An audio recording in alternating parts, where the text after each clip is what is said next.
تیسرا پہر تھا۔ اس نے وقت دیکھا، وقت بتا رہا تھا کہ تہجد کا وقت ہو چکا ہے۔ تہجد کی نفل پڑھ کر ہاتھ اٹھاتی تو سوچنے لگتی، میں اللہ سے کیا مانگوں؟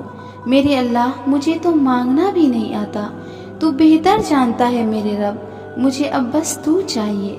میرے اللہ، مجھے بس تیری رضا چاہیے مولا۔ ہونٹ خاموش تھے اور بہتے آنسو بول رہے تھے۔ پتہ نہیں کتنے دنوں سے یہی ہوتا آیا تھا۔ اس کے اندر کی بے چینی ختم ہی نہیں ہو رہی تھی، اس کو سکون ہی نہیں تھا۔ پھر وہ اگلے دن اپنے دوست کے سامنے بیٹھی تھی، آنسو آنکھوں سے بہنے کو بےتاب تھے۔ اس نے کہا، میں نے اللہ کی رضا کے لیے کچھ کام چھوڑ دیے، مگر میرا دل بے چین کیوں رہتا ہے؟ میرا دل سکون میں کیوں نہیں رہتا؟ میں بس اللہ کو اللہ سے مانگتی ہوں، مگر وہ مجھے کیوں نہیں ملتے، کیوں نہیں آتے میرے دل میں؟ بے بسی سے وہ پھوٹ پھوٹ کر رونے لگی۔ اس کی دوست نے اس کی ساری باتیں سنی اور سن کر بولا، تم نے بتایا تھا کہ تمہارے گھر میں کوئی گیسٹ آنے والے ہیں۔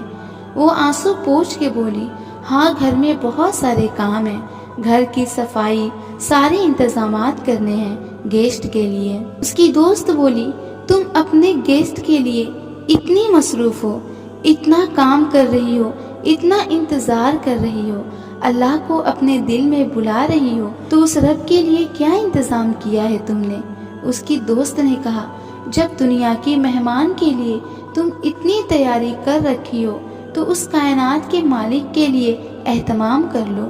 وہ کیسے آئے اس دل میں جس میں بلانے والا بلاتا تو ہے پر اس کے استقبال کے لیے کوئی تیاری نہیں کرتا۔ اللہ تعالیٰ نے یہ دل اپنے رہنے کے لیے بنایا، مگر جب ہم اس میں کسی اور کو بسا لیتے ہیں تو اس کی محبت اس دل میں کیسے آئے گی؟ جب تم اپنے دل کو پاک نہیں کرو گے، اللہ تعالیٰ کی محبت نہیں آئے گی اس دل میں۔ وہ بولی، مگر میں کیا کروں؟ کیسے صاف کروں اپنے دل کو؟ اس کی دوست بولی، جب بھی تمہیں کوئی چیز ستانے لگے تو تم 2 رکعت نفل پڑھنا، بے شک نماز میں ہی سکون ہے۔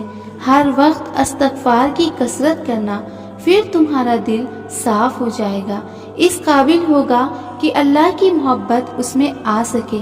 آنکھوں میں ندامت کے آنسو کے ساتھ امید کی ایک چمک بھی تھی۔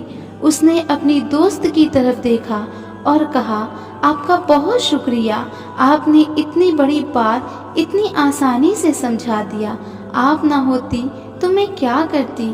اس کی دوست نے کہا، میں نہ ہوتی تو کوئی اور ہوتا۔ اللہ تعالیٰ جب ہمیں اپنے قریب کرنا چاہتا ہے تو ایسے ہی وسیلے بنا دیتا ہے، اور شکر اللہ کا کرو کہ جب کسی کو اس حالت میں دیکھو تو یہ پیغام بھی اس کو پہنچا دو۔ اس کے آنکھوں کی چمک بتا رہی تھی کہ وہ اللہ کو پانے کا راز جان گئی ہے۔ اللہ تعالیٰ ہمارے دل کو ہر اس شے سے پاک کر دیجئے جو ہمارے اور اللہ کے درمیان میں رکاوٹ بنے۔ آمین۔